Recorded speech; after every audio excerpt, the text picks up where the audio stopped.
आपको निकालना है इस डायोड के क्रॉस पावर कितनी है। सो हमें यहाँ पे निकालना, करंट निकालना है। करंट के लिए हम क्या करें, पहले विल अप्लाई केसीएल इस पॉइंट पे, ठीक है। Suppose this is my point A, इस पॉइंट पे you will apply the KCL which is से करंट आई यहाँ से जा रहा है suppose, and I one is going from here, ये आई प्राइम बोल दो। सो यहाँ से कितना जाएगा, आई माइनस आई प्राइम, ये सुनो, ठीक है। Yeah. तो पहले आपने ये लगाया, उसके बाद आप लगाओगे KCL. So now Okay. Applying KCL. KCL में क्या आएगा, लूप कौन सा यूज करना चाहते हो, देखो आपको निकालना है आई माइनस आई प्राइम, ठीक है। Yeah. सो लेट्स टेक, एक बार हम इस लूप में लगा लेते हैं यहाँ पे, like if I name it, ये तो हमने चूज कर लिया ना point. Let's take this is my point B C D E and F, ये 6 पॉइंट्स है मेरे पास। सो मेरे को दो, देखो मेरे को दो अननोन निकालने हैं। और बेटर से हम अगर केसीएल लगाना है हमें, तो हमें इस लूप में लगाना ताकि हमारे इक्वेशंस निकल जाएं। आई एंड आई पर हमें दोनों निकालना, दो हमारे पास अननोन्स हैं। आई नीड टू इक्वेशंस, दो लूप Yeah. यूज करने पड़ेंगे मुझे।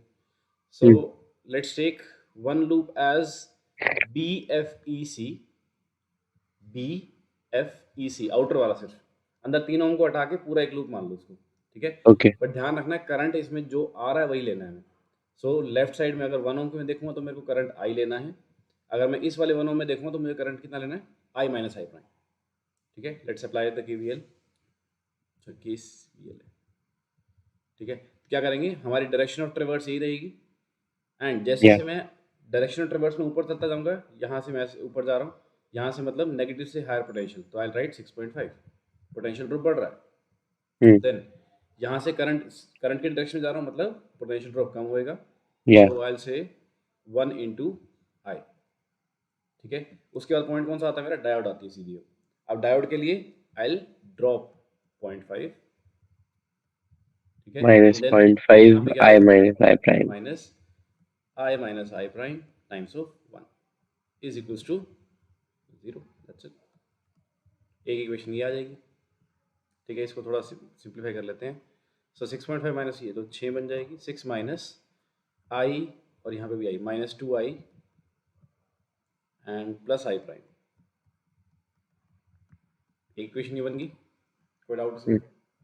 Second Yeah. लेट्स चूज, ये जो लूप में बनाया B A B C D मान लो, ठीक है। सेकेंड लूप मेरा ए बी सी डी आ गया, इसमें क्या आएगा, I will say again direction of traverse remain same. So 6.5 ऊपर चले, we have minus I, and then we have minus 3 I prime is equals to 0. This is my second equation. Okay, so we have these two equations. क्या करेंगे हम, यहाँ से I निकाल के उसमें रख देते हैं डबल इक्वेशन में। हमें I माइनस आई प्राइम चाहिए ना, हाँ तो ठीक है। सो लेट्स टेक I क्या आएगा यहाँ से, I will be 6.5 minus 3 I prime, ये आएगा I को इधर शिफ्ट कर लिया सिंपली सेकेंड इक्वेशन में, ठीक है। एंड फर्स्ट वाली पुट कर लेंगे। So I have 6 minus 2 times of 6.5 minus 3 I prime plus I prime is equal to 0, ठीक है। So I have Yeah. 6 minus 13 plus 6 I prime plus I prime is equal to 0। सो ये कितना बनेगा, 7 minus 7 plus 6 I prime is equal to 0। सही 7 ही आ रहा है, Well, I prime कितना आ गया मेरे पास, 1 आ गया, yeah. ठीक है। When I prime is 1, put it back in this equation, तो ये क्या बनेगा, 6.5 minus 3 is equals to 3.5,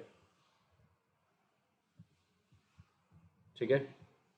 so you Yeah. Have the value of I, you have the value of I prime, I minus I prime कितना बनेगा, 2.5 ampere. 2.5, 2.5 ampere आ गया। Now हाँ, power हमें निकालनी है, पावर डिसिपेटेड अक्रॉस डायोड, ये क्या आएगी, simply V into I. So 0.5 into 2.5 that becomes 1.25, 1.25 watts. Check करो कौन सा आंसर, सेकेंड आंसर, ठीक है। सो अब ध्यान में रखना आपको, पावर डिसिपेशन के 3 रूल्स हैं, 3 फॉर्मूलेज हैं हमारे पास, I square R, V square upon R, या फिर वी इंटू आई। यहाँ पे मेरे को सूटेबल ये लग रहा है सॉल्व करना, विल सॉल्व कर दिस। आपने क्या सोचा था इसके लिए? मैंने लूप लॉ डायोड का। लगाने का नहीं सोचा था, तो मैं मतलब मैंने कोशिश करी थी कि अलग अलग इक्वेशंस बना के ट्राई करूं। जैसे मैंने इसको I1 I2 और I1 माइनस I2 करके ऐसे लिया था। ठीक है। फिर लेकिन वो बहुत सारे वेरिएबल्स थे और वो सॉल्व नहीं हो रहा था। मैंने अलग अलग अच्छा करके देखो, देखा था। I1 I2, अच्छा ओके, आपने ऐसे किया तो मतलब लूप लॉ आपने लगा रहे थे लेकिन फिर भी इक्वेशन नहीं आई, तो नहीं, मैंने लूप लॉ लगा के ऐसे इक्वेशंस ही नहीं बनाई ना मैंने। आपने मतलब what was the process that you were thinking? अच्छा आपने मैंने ऐसे कर रखा है V1 प्लस उसकी V2 भी plus V3 is equal to. Variables ले लिए थे और मैंने v के भी वेरिएबल्स ले लेते कि इधर से इतना ड्रॉप मान लेते हैं, उधर से v2 ऐसे मान लेते हैं। Okay okay. फिर नहीं हो रहा था। आपने एक इक्वेशन लिखी हुई यहाँ पे V1 plus V2 plus V3 is equal to 6.5, मुझे ये बताओ ये या क्या समझ रहे थे आप यहाँ से? वो because total potential drop would be 6.5। हम्म। तो जैसे यहाँ पे 0.5 ड्रॉप है, फिर मैंने 1 ओम के अक्रॉस v कुछ माना था और इस वाले के अक्रॉस कुछ और माना था। एंड सिंस ये पैरेलल है तो यहाँ पे तो सेम ही होगा। फिर वैसे अगर करके मैंने देखो ट्राई किया 3 था। ओम का जो रेजिस्टेंस है वो डायोड प्लस रेजिस्टेंस के कॉम्बिनेशन पे पैरेलल है, हाँ हाँ, या तो उन दोनों के क्रॉस सेम आएगा। हाँ हाँ, वो हम ऐसे किया था, बट वो नहीं हुआ था उससे। यहाँ से जो आपका तरीका, वहां से आप सिर्फ रेशियो निकाल सकते हो इन दोनों का। हम्म। कैसे? यूल या से 3 ओम के क्रॉस और इसके क्रॉस रेजिस्टेंस इज सेम, वो potential is same, so you'll या से V across 3 is equals to V across diode and 1। हम्म। ठीक है। V is equals to I times of R, सो इसमें देखें तो I times times 3 is equals to, अब इसका I हमें ये नहीं पता, सो विल से या 0.5 plus I minus I prime of 1, हम्म। ये बनेगा, ये रेशियो सेम आएगा। ठीक है, या तो एक इक्वेशन यहाँ से आएगी एंड सेकेंड वन आप एक लूप लगा सकते हो। अगर आप उस तरीके से सोच रहे हो तो ये तरीका है, ठीक है ना। बट हाँ मतलब if you know the method तो केवीएल ही लगा लो, क्योंकि हमें पता है शॉर्ट शॉर्ट मेथड वहाँ से आ ही जाता है। Otherwise if you are thinking this, देखो क्या होता है कि एक फिक्स तरीका नहीं है किसी भी सॉल्व चीज़ को सॉल्व करने का। You may hmm. Find your own ways, but वहाँ से बच के निकलना हमें आना चाहिए। या ठीक है, तो अभी क्या है, बिकॉज आप, ठीक है आपके पास मैथ्स है, but those who are generally in NEET, तो वो बच के चलते हैं, मैथ्स ज़्यादा ना करना पड़े। ठीक है, इसलिए ज़्यादा टेक्निकल उसमें मतलब घुसते नहीं है कि और तरीके लगाओ और तरीके लगाओ, बट हाँ यू कैन या फॉलो दिस प्रोसेस ऑल्सो। आगे कभी फंस जाओ, may be not in this, किसी और क्वेश्चन में, तो you can use this way. किसी और मैकेनिक्स में भी कोई और ऐसा आता हो या कुछ भी ऐसा आता हो, यू कैन यूज इट। चलिए नेक्स्ट पे चलते हैं। ओके, अब क्वेश्चन आई थिंक व्हाट्सएप खुल गया होगा, अरे यार खुल नहीं रहा है, चलिए कोई बात नहीं। सो आपको सेकंड क्वेश्चन बोला हुआ है, question number second. The question is, consider the spectral line resulting from transition n is equal to 2 to n is equal to 1 in the atoms and the ions given below. The longest wavelength is produced by, longest wavelength is, अच्छा okay. सो हमारे पास Rydberg's constant का formula क्या था? 1 over lambda is equals to, 1/λ equals to in brackets 1/, uh, वो final value n final minus 1/n initial into Rydberg's constant। what is it? 1/Rydberg's constant। नहीं नहीं, it is Rydberg's constant only. अच्छा, okay, हाँ हाँ, 1 Rydberg's over constant। lambda is Rydberg constant, 1 over n final का square minus 1 over n initial का square. But the thing is Rydberg constant क्या है? Rydberg's constant is 109,678 centimeter Very inverse। good. 109,678 centimetre inverse. 678 centimeter अब inverse। देखो, I understand हमने इसकी derivation नहीं करी थी बिकॉज हम जल्दी में थे। एक थोड़ा सा ट्वीक यहाँ पे है, आप देखो है ये चीज़, अब पिक्चर दिमाग में बनाना, आपको बता रखा है दिस इज 1 over lambda। हम्म। ठीक है, सो काइंड ऑफ अगर मैं अच्छे से मल्टीप्लाई कर दूँ, सो दिस बिकम्स माई एनर्जी। या ठीक है, सो इसकी यूनिट्स भी क्या आएंगी हमारे पास? Energy times metre, energy times, हाँ यही आएगी। ठीक है, अब बात ये आती है एनर्जी के अंदर z का क्या रिलेशन। आपको देखो दे रखा है, चार ऑप्शन है। Consider the spectral line resulting from n is equals to 2 से n इज इक्वल्स टू 1। यहाँ से एक ट्रांजिशन हो रही है, आपसे पूछा है कि किस में सबसे लंबी वेवलेंथ बनेगी। ठीक है, सो लंबी वेवलेंथ के लिए आपको ऑप्शन क्या दे रखे हैं, एक दे रखा है hydrogen atom, H atom. Second option आपको दे रखा है singly ionized helium, doubly ionized lithium, and all of them have equal wavelength. तो आपको दिख रहा है कि ऑप्शन जो आपको चूज करना है उसमें फर्क किसका है, सिर्फ तीनों हाइड्रोजन लाइक हैं, बट फर्क किसका है, जेड का या एटॉमिक नंबर। ठीक है, तीनों आपके hydrogen atom, singly ionized helium and doubly ionized lithium, all three are या हाइड्रोजन लाइक न्यूक्लियस, लेकिन फर्क है सिर्फ जेड का। अब जेड का रिलेशन ई में कहाँ आता है, what is your expression for energy, total energy total energy की वो बड़ी एक्सप्रेशन जो आती है वो क्या आती है, k square z very good, square e square upon, number 4 m, अच्छा हाँ e4 upon n square h का स्क्वायर, m आता है, m आई थिंक और आएगा 2 से, हाफ होती है शायद, क्या चीज़, हाफ होता है इसका। 1/2, वेरी गुड। ठीक है, तो बेसिकली हमें हाफ से मतलब नहीं, हमें z से मतलब है। z का हम्म, क्या रिलेशन है, so energy is proportional to z square, z और ये स्क्वायर, हमें पता भी है, energy is -13.6 z square by n square होता है हाँ रिलेशन। हाँ हाँ, ठीक है, तो यहाँ से z स्क्वायर का रिलेशन आएगा एक, सो 1/λ बिकम्स एक्चुअल में, ये r इन्फिनिटी लिखा है ना, सो this becomes r infinity times z square. अगर आप इसमें z स्क्वायर हटा दो, मतलब एक्सट्रैक्ट कर ओके, दो, अदरवाइज हाइड्रोजन के लिए इट इज 1। या ठीक है, बाकी किसी और के लिए करोगे इट्स z स्क्वायर। ठीक है, सो हाँ बस now you can find out किसके लिए 1/λ आएगा, 1/λ is r infinity z square, rest of the relation remain same, n final का स्क्वायर माइनस एन इनिशियल का स्क्वायर। ठीक है, अब हो जाएगा, या किसके लिए सबसे आपको वेवलेंथ मैक्सिमाइज करनी है, दैट मीन्स z या should be minimum, so hydrogen के लिए आ जाएगा। ठीक है, चले आगे। या ओके, क्वेश्चन नंबर 3 पे आते हैं। A sample, a sample of atomic hydrogen is excited from ground state to n is equals to 4 state. Possible number of lines of emission spectrum will be, okay, देखो वैसे तो formula है इसका, but you can also think about it कि कैसे कर सकते हो। आपको बोला है फोर्थ स्टेट में है और फर्स्ट में आना है, फर्स्ट में मतलब टोटल नंबर ऑफ लाइंस बतानी है। तो अगर ये एन इक्वल्स टू 1 है, ये 2 है, ये 3 है, ये 4, तो फोर्थ से क्या ट्रांजिशन हो सकती है हाइड्रोजन के लिए, एक से एक, दो, तीन, एनीथिंग एल्स। अब जो इलेक्ट्रॉन यहाँ आ चुका होगा वो यहाँ भी तो आ सकता है, थर्ड से भी तो 1 जा सकता है, ओके, थर्ड से 2 भी जा सकता है, एंड देन जो यहाँ पहुँचा है वो 2 से 1 भी आ सकता है। तो कितनी लाइन्स हो गई, 3, 6, 2 और 1। सो फॉर्मूला रहेगा आपका n(n-1/2)। ओके, सो n क्या है, जिस स्टेट में आप हो, 4 × 4 - 3, 4 - 1/2, दिस बिकम्स 4 × 12/2, 6 आ गया। ठीक है, ठीक है,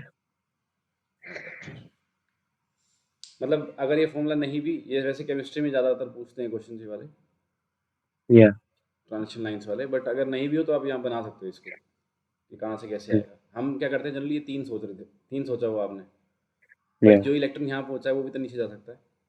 मतलब आपको फोर्थ से सीधा फर्स्ट में जंप करने की जरूरत नहीं है, आप फोर्थ से थर्ड में आओ, थर्ड सेकंड में, सेकंड से फर्स्ट में, this could also be transition. कोई नहीं, इतनी जल्दी करने में इतना तो हो गया खैर कि बाकी सारी चीज़ें कवर हो गई हैं। ये टॉपिक्स हमने खैर टच भी नहीं करे थे, तो ओके कोई बात नहीं। नेक्स्ट क्वेश्चन पे आते हैं, क्वेश्चन नंबर 4। आपने बोला है इफ द फ्रीक्वेंसी, भाई एक काम करो, फोटो लो उसको टर्न कर लो। ओह ओके, मैं एक बार पेस्ट करने की कोशिश करता हूँ यहाँ, अगर हो जाए तो। नहीं नहीं यार, डाउन, वो मैं अपने उस पे खोल लेता हूँ ना, फिर सीधी आ कौन से में यहाँ जाएंगी। पे, हाँ हो गई सीधी। ओके, सो आपको बोला है if the frequency of the series limit of Lyman series is nu 1. Series limit of Lyman मतलब मैक्सिमम फ्रीक्वेंसी क्या है? मैक्सिमम फ्रीक्वेंसी कब आएगी? Energy minimum, energy maximum? Maximum frequency आएगी जब energy will be minimum. E is equals to h nu. Frequency बढ़ी तो energy भी ज़्यादा चाहिए, और ज़्यादा एनर्जी ओके कब आएगी? जब ऊपर से गिरेगा। पोस्टुलेट 3 ऑफ बोर ऑर्बिटल क्या कहता है कि जो भी एटॉमिक ट्रांजिशन होएगा उन दोनों स्टेट्स के बीच में जो एनर्जी आएगी गैप, उसी एनर्जी का फोटोन निकलेगा। ठीक है, if you want this to have larger energy, आपको ऊपर से गिरना पड़ेगा। दैट मीन इन्फिनिटी से आपको 1 पे आना पड़ेगा। ठीक है, सो पहले यदि क्वेश्चन अगर हो जाए तो सही है, बिकॉज कंफ्यूजिंग ना हो जाए। एक मिनट मैं इसका स्क्रीनशॉट ले लेता हूँ क्योंकि बार बार रेफर करना पड़ेगा ये। ठीक है, ला भाई।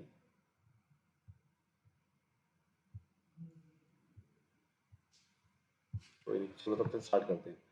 तो आपको बोला है कि लाइमन सीरीज और इनका ट्रांजिशन के लिए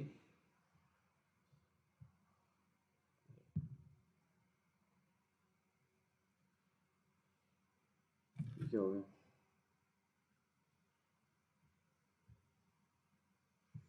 Okay, so question is, if the frequency of series limit of Lyman series is nu 1, frequency of series limit of Balmer series is nu 2, and frequency of first line of Lyman series is nu 3. First line मतलब पहली line कौन सी होती है Lyman के लिए? First line मतलब Lyman series क्या होती है? लाइम सबसे नीचे वाली होती है, इंफ्रारेड जब ट्रांजिशन कहीं से भी होके फर्स्ट में आके गिरे। फर्स्ट में आता है। ठीक है, मतलब कोई भी इलेक्ट्रॉन हाई एक्साइटेड स्टेट से आके फर्स्ट में आके रेस्ट करे, that is your Lyman series. तो लाइमन सीरीज की फर्स्ट लाइन क्या आएगी? 2 से 1। इन्फिनिटी से 1, 2 से फर्स्ट 1, लाइन सबसे पहली, सबसे कम एनर्जी वाली, दैट इज 2 फ्रॉम से 1। 1 टू 2 to 1। ठीक है, first line of Lyman will be 2 to 1। ठीक है, अच्छा आपको बोला है कि सीरीज लिमिट का मतलब मैक्सिमम एनर्जी। देखो these are not some stated words, ऐसा कुछ फिक्स नहीं है। एक अंडरस्टैंड मतलब समझ में आने वाली चीज़ है कि सीरीज की लिमिट क्या आएगी। सीरीज लिमिट मतलब फ्रीक्वेंसी की बात करें, इसकी लिमिट क्या आएगी? Maximum frequency. मैक्सिमम फ्रीक्वेंसी कब आएगी? हायर ऑर्बिटल से गिरेगा जब। ठीक है, तो ओके, सो लाइमन आपको न्यू 1 दे रखा है, लिमिट ऑफ लाइमन। न्यू 2 आपको दे रखा है, this is limit of Balmer. And then nu 3 आपको दे रखा है फर्स्ट ऑफ लाइमन। ठीक है, सो आपको इनके बीच में रिलेशन बताना है। ऑलराइट, सो सबसे पहले बात करते हैं लाइमन के लिए न्यू 1 क्या होएगा। लेट्स से 1 ओवर लैम्डा, ये क्या बनेगा? 1 आर इन्फिनिटी है और हाइड्रोजन है तो वैसे भी कोई दिक्कत नहीं। So 1 over n final, Lyman की सीरीज लिमिट के लिए what is n final, which is 1, 1 का स्क्वायर माइनस 1 ओवर लिमिट मतलब इन्फिनिटी, इन्फिनिटी का स्क्वायर उड़ा देते हैं इसको, 1 ओवर 0 बन जाएगा। So we just have this is मतलब nu 1 corresponds to are infinity only. सुनो, न्यू 2 की बात करते हैं, 1 ओवर लैम्डा 2, ये है R infinity 1/4 minus 1 by infinity का स्क्वायर, इसको उड़ा दो, that means this becomes R infinity by 4। yes or no? Because final for Balmer is n is equals to 2 के अंदर ट्रांजिशन, ये n is equals to 1 में ट्रांजिशन। अब आती है फर्स्ट लाइन ऑफ लाइमन, ये क्या बनेगी? 1 over lambda 3 becomes R infinity 1 over final Lyman के लिए 1 minus 1/4। I can say this is 3 lambda infinity by 4। तो आ गया, आपके हिसाब से क्या आएगा रिलेशन बताओ? So this is R nu 1 corresponds to are infinity, nu 2 corresponds to r infinity by 4, न्यू 3 corresponds to 3r infinity by 4। mu1 equals to mu2 plus mu3। so new 1 is equals to new 2 plus option है हाँ, fourth is right answer.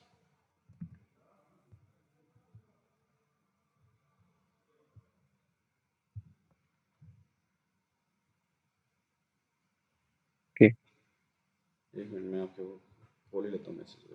हाँ जी, clear है। Next question Yeah. चलते हैं।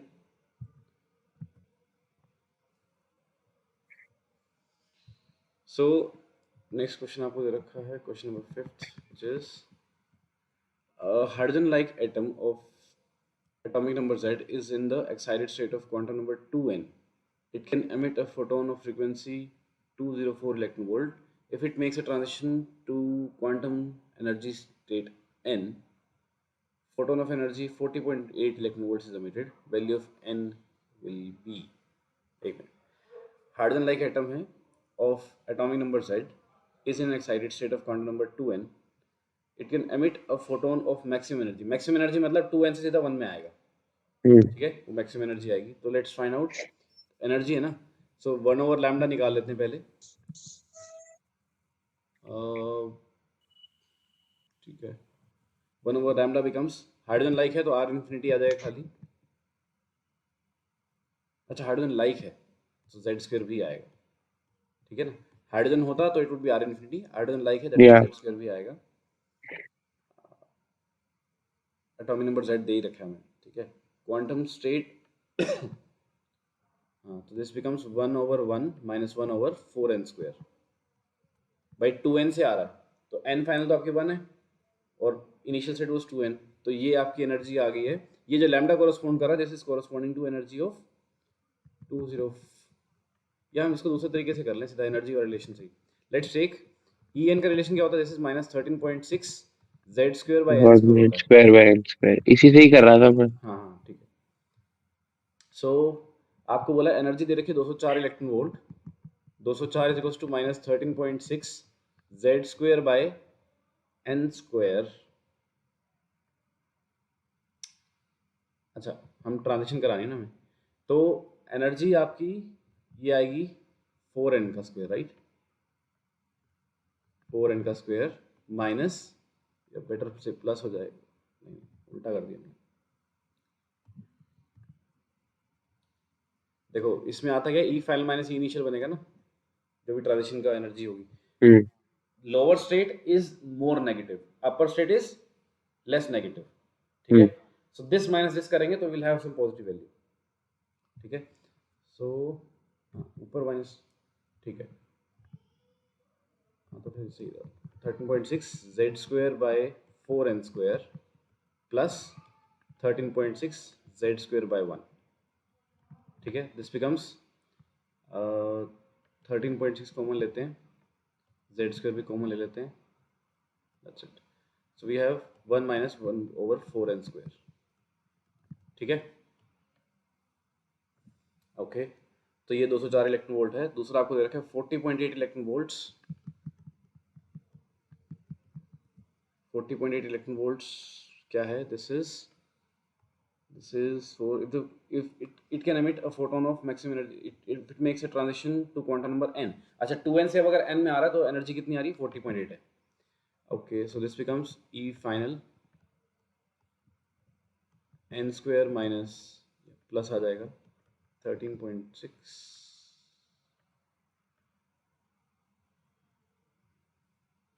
n, अच्छा 4n आएगा, 4n z square by N square, ये value आएगी आपकी। This becomes 13.6 Z square, again common ratio निकाल दो फिर तो जेड स्क्वायर कट जाएगा आपका। So 13.6 Z square, you have 1 n square भी निकाल लो बाहर बेशक, 1/1 माइनस 1/4, दैट्स इट, ठीक है। मैंने N square Z square over N square बाहर निकाल लिया, I have 1 minus 1/4, that means this becomes simply 3/4। 3/4, so 13.6 Z square by 4n square into 3, और यहाँ से क्या बनेगा, ये तो पूरी एक्सप्रेशन आएगी। अब रेशियो निकाल दो इसका, so 204 by 40.8 is equals to 13.6 Z square, दोनों से कैंसिल हो जाएगा, आई जस्ट हैव बड़ी सी एक्सप्रेशन बनेगी 1/4n square upon 3/4n square, है ना, ये एक्सप्रेशन बनेगी आपकी। 40.8 40 इंटू 5, ये कट जाएगा पूरा, 5 आ जाएगा, ठीक है। हम्म, एंड सो इसको उधर ले जाते हैं. So 15 by 4n square is equals to 1 minus 1 over 4n square. इसको इधर ले आइए. This becomes 16 by 4n square is equals to 1 आ जाएगा. This becomes just 4. n square becomes 4. n आपका आ गया 2. चाहिए क्या था हमें? n की वैल्यू चाहिए थी. ठीक है. ओके. कोई डाउट इसमें? अब तो नहीं है. अब नहीं. बेसिकली मतलब देखो पहले वाला तरीका मैं फॉलो कर रहा था, बट इससे 1 ओवर लैम्डा निकल रहा है, एनर्जी निकल रही है. So better use this one. Hmm, और ये डिफरेंस जो लेना है आपको, ये पता है कि लोअर एनर्जी जो मतलब जो n इक्वल्स टू 1 स्टेट है दैट इज मोर नेगेटिव. ठीक है. हम्म, तो इसको अपर एनर्जी में से आपको इसको माइनस करना पड़ेगा, तब आपको एनर्जी मिलेगी पॉजिटिव. ठीक है. Okay. Coming to this.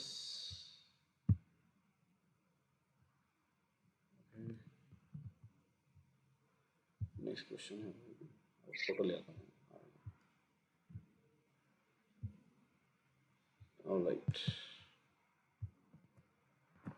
Next question हमारा है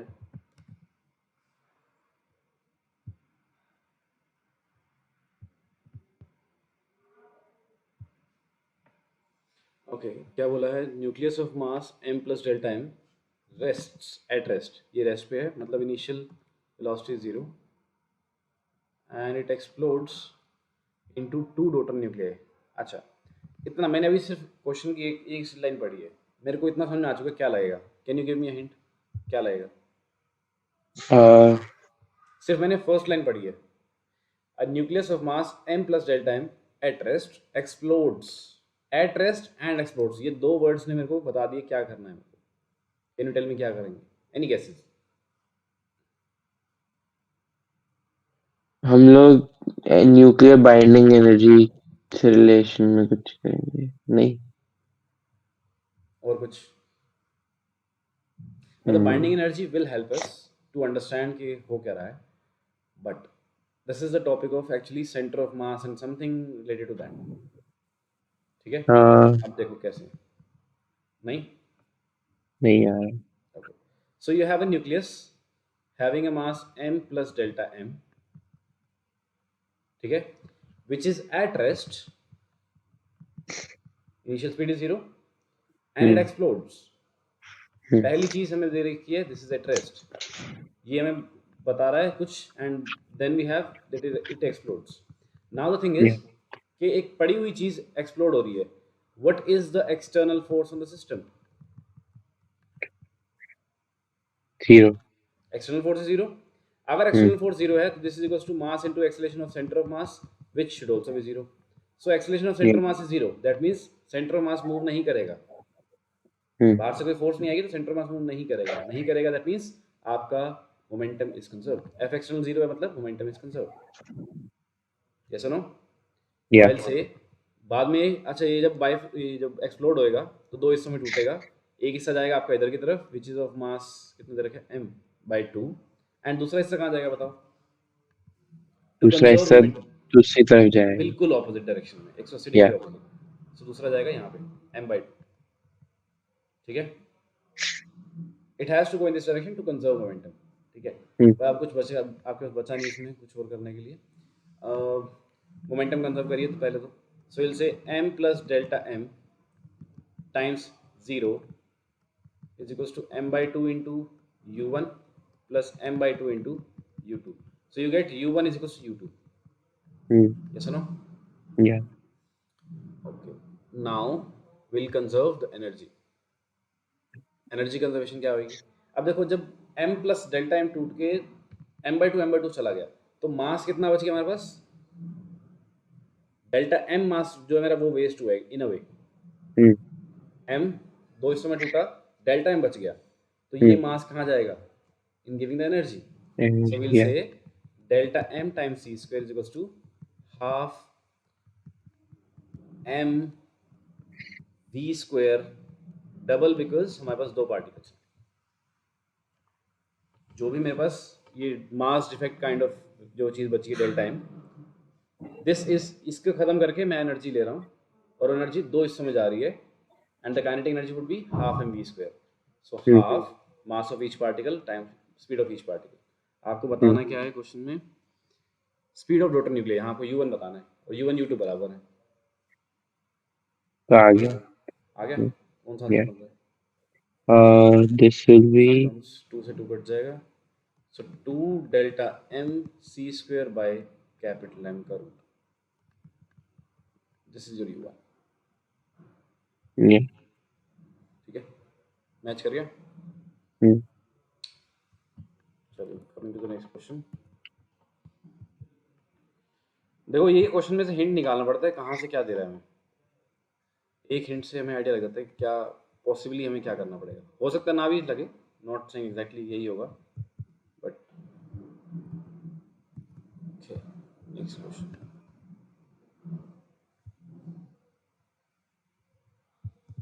क्या है question? It was angle. In question Rutherford's है कि experiment, number of particles scattered at 90 degrees are x per second. Number of particles scattered per second at an angle of 60 degrees is. Okay. Rutherford में angle. अच्छा. So देखो, although this is nothing mentioned in NCERT, but एक fact आप ध्यान रख लीजिए, higher studies में आपको बताया जाएगा. आई डोंट नो यहाँ पे क्या क्या, बट ये रिलेशन आप फिर भी ध्यान रख सकते हो कि स्कैटरिंग जो होती है, रदरफोर्ड की जो स्कैटरिंग है, that is proportional to 1/sin raise to the power 4 theta by 2. ये रिलेशन आप ध्यान रख लीजिए. Scattering in the case of Rutherford is inversely proportional to sin raised to the power 4 theta by 2. ठीक है. okay. सो इन्होंने बोला है 90 डिग्री पे x मिल रहे हैं पर सेकंड. सो विल से, और उस पे निकालने हैं, will say x60 upon x90. This is equals to I can say sine की पावर 4, यहाँ पे आएगा 90/2 और यहाँ पे आएगा साइन की पावर 4 60/2. करना है, Yeah. सॉल्व करना. लेट्स सी क्या ये आ ही जाना चाहिए आई थिंक आंसर. 1/4 आएगा ऊपर तो, और दिस नीचे बिकम्स आएगा 45. हाँ, 1/4. 1/4 अपॉन 30 इज 1/2 की पावर 4, 1/16. 16. 4x आ जाएगा बिकॉज ये आपका x है 90 वाला, Hmm. ये 4x आ जाएगा. ठीक है. Yeah. तो ये रिलेशन एटम्स में लिख लो कि number of particles being scattered is proportional to 1/sin की पावर 4 थीटा बाई 2 है. एटम्स वाले उसमें लिख लेना नोट्स में. भी लिखता हूँ.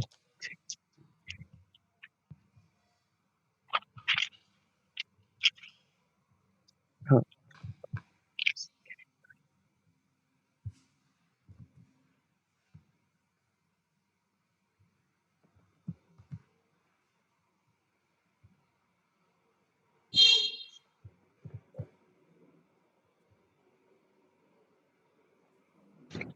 ये क्या है?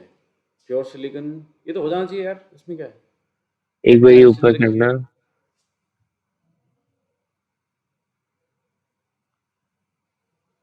ओके, ठीक है.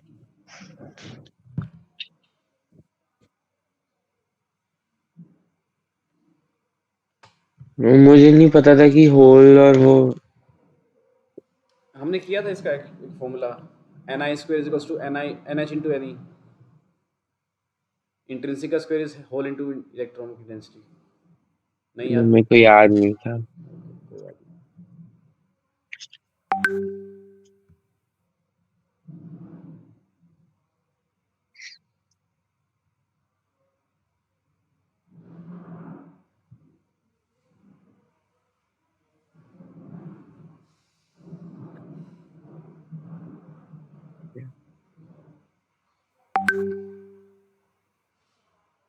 डन. सो इसका रिलेशन आएगा, pure silicon at 300 kelvin has a hole and electron densities. as this much. Doping by the impurity increases the hole density to this much. Electron density in the doped silicon is, तो देखो जब आपको hole electron को दे दिए, so this means this is your N intrinsic का value दे दिया आपको, Mm. ठीक है। Yeah. And then you are given hole की डेंसिटी बाद में ये हो चुकी है, तो इलेक्ट्रॉन की डेंसिटी बाद में क्या आएगी। सो रिलेशन लगाइए, एन आई का square is equals to N H into N E.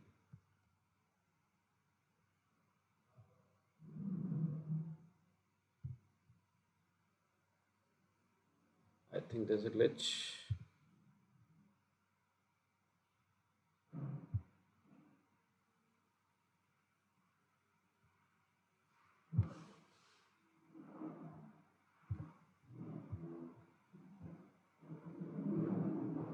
Hello.